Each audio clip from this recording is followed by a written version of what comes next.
right, we just had a big Arctic blast come through. It's very cold. Water temperatures are pretty low, in the low to mid 50s. And we're gonna go over with you guys just what you do right after big fronts.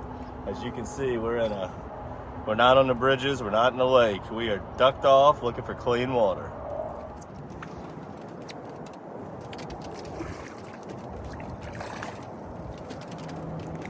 What we got here? Oh yeah, a white trout. Now the lure I'm going with today, when I get into the dead of the winter, there's no better lure than the Kakaho X-Shad. That thing, we hand painted that thing to look just like a real Kakaho fish. And in the wintertime, that is the main forage. It's the one thing that sticks around through the blistering cold winter. The shrimp get out of here. And those Kakahos, that's something that these speckled trout, white trout, redfish flounder, they love to eat. This is something nice. This is something nice. What we got? About to show his face. We got pups. Oh yeah. Oh yeah, Simba. Look at that one. Look at that one, boy. Yeah, boy.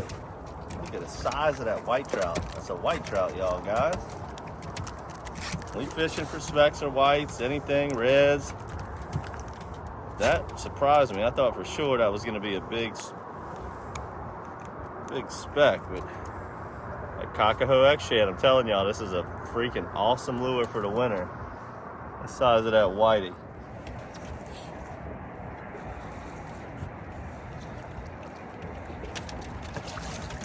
Another big old whitey.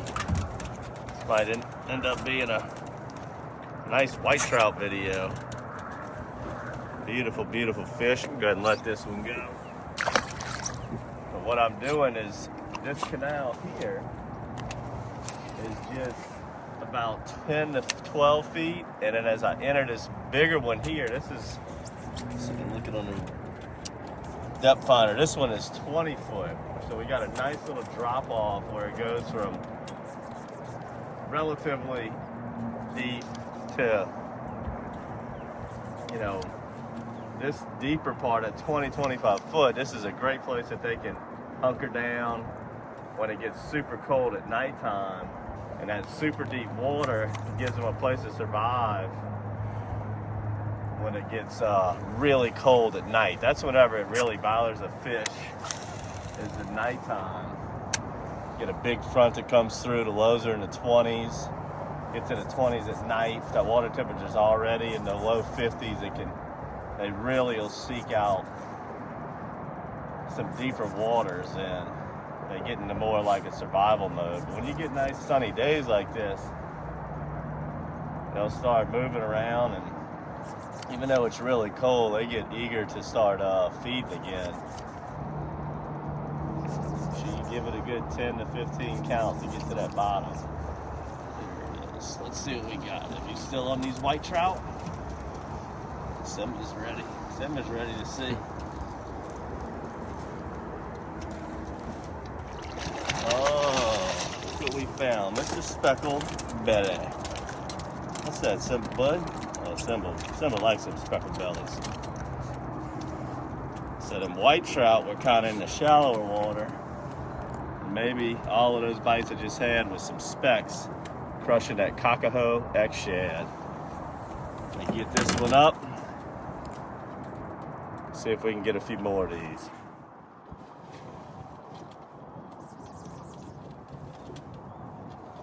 On the fall, I was letting that lure fall in that deep water, and I felt him pop it. Boom! Not a very big one. What species is it? Yeah, speck. Usually the specks are the ones that tend to get suspended, where they'll hit you on the fall like that. White trout are almost always on the bottom. See if it's a whitey or a speck.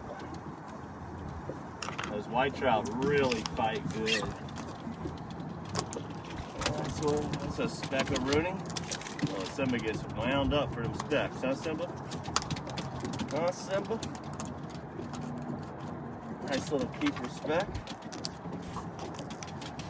Now, what happens after big cold fronts like this is it's gonna blow all of the water out of Lake Pontchartrain, Lake Bourne, the whole Pontchartrain Basin. When that water rushes out, it gets very dirty out in the main lakes. So when the bridges and everything have been just fantastic this year, the whole lake has been catching them on reefs, the hospital wall, everywhere in the lake was great. Had some trips where the birds are working in the lake. Anyway, all of those fish in the lake, when it gets super dirty out there after a big Arctic blast like we just had, then the fish just know to come push up in these man-made canals as they're deep, they're clean, they stay warm. The deeper that deep water stays warm for them, and they get in here pretty packed up.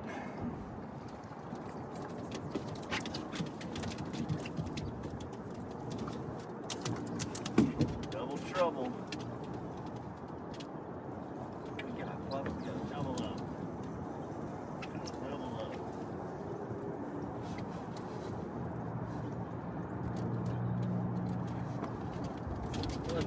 There we go, buddy.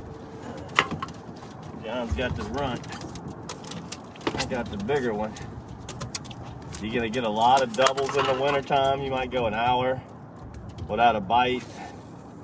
You're covering some ground, moving around, and then boom, boom, double up, get it back out there, triple up, quadruple up. These fish really school up in the wintertime. They bunch up really, really tight in this cold, cold water. Very common to catch doubles this time of year. Another thing you can do when you're kind of looking for them, you just want to bomb cast it behind the boat. You just put that trolling motor on a nice little cruise, 1.2, 1.8, somewhere in there. You let that bait get to the bottom, and then you can either just kind of, if you go fast enough, you can just drag the lure behind the boat as it's going to make that matrix wiggle. If you go real slow, you don't even have to reel in. You just keep popping it. You'll let the momentum of the boat pull the lure for you. And you're just pulling it around the bottom. It's almost like a slow trolling method. Works really good in the wintertime. Just cover some ground as you're looking for the fish, and then once you hook one, figure out where that bite was, and then you can spot lock the boat, hold the boat in position right there over that spot, and basically vertical jig them right where that is, as they're running in real tight little schools. And that's usually what they do in the wintertime, is they get in these schools. They're super thick in the school, but you gotta go from, keep moving around till you find that little wolf pack of them.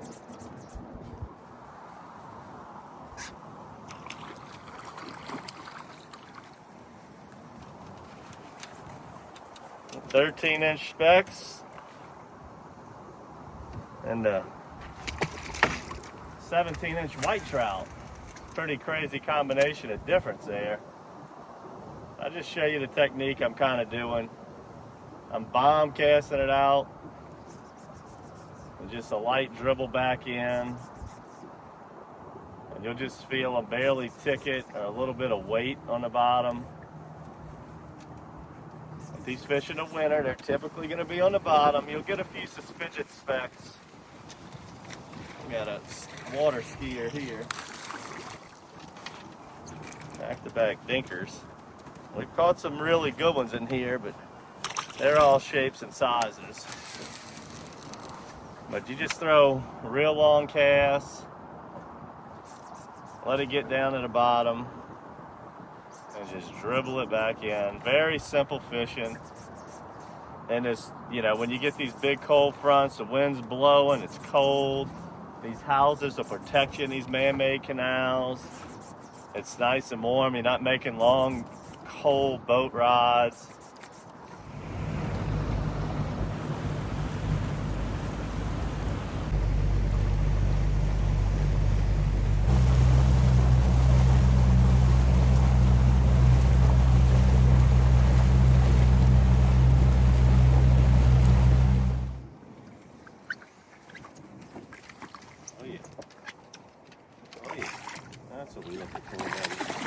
That's what we're looking for. That's him, huh, Simple? Made a little bit of a move down the canal. Again, I'm just using my graph, my depth finder. I'm just looking for any kind of activity on the bottom. It could be fish, it could be bait, just something that tells me there's life down there. And we drop the trolling motor and start jigging. Beautiful trout.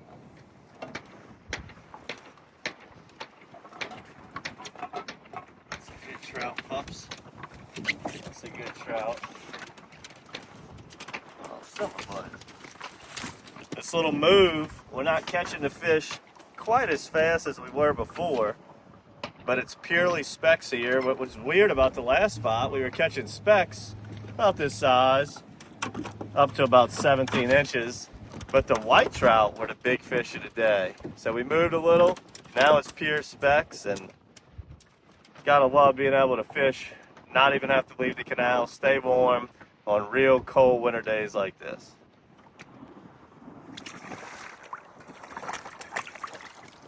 Got the tail walker there, huh, Simba? Got the tail walker. Gotta love when they come up and shake that tail.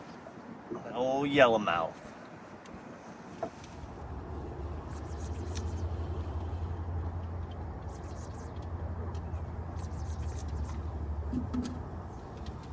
Got one?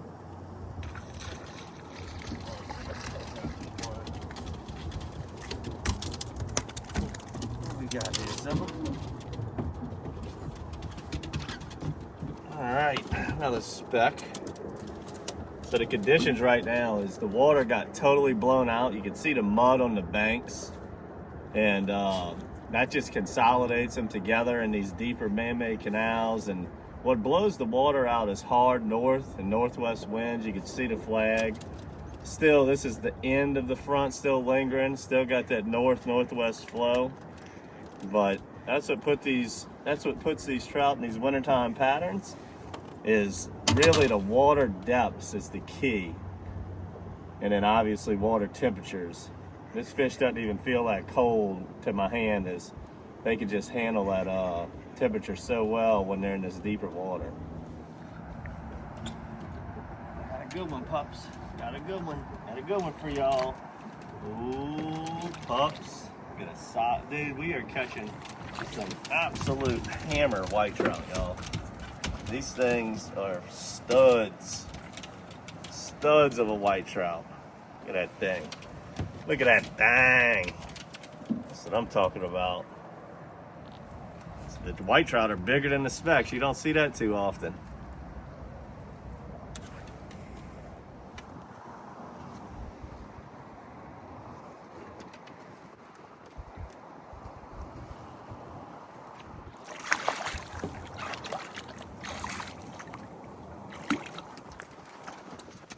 Not too often that I'm catching white trout bigger than the speckled trout, but with white trout, if you just fillet them the moment you get home, they taste the same as speckled trout. The only difference is the white trout don't preserve as well, so if you want to vacuum seal them, freeze them, all of that, I wouldn't recommend that. But if you're eating them fresh, you'll never know the difference.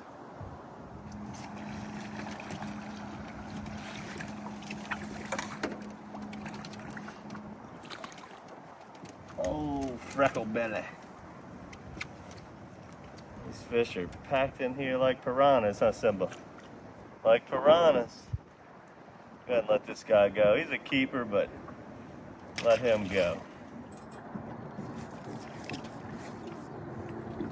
Gotcha.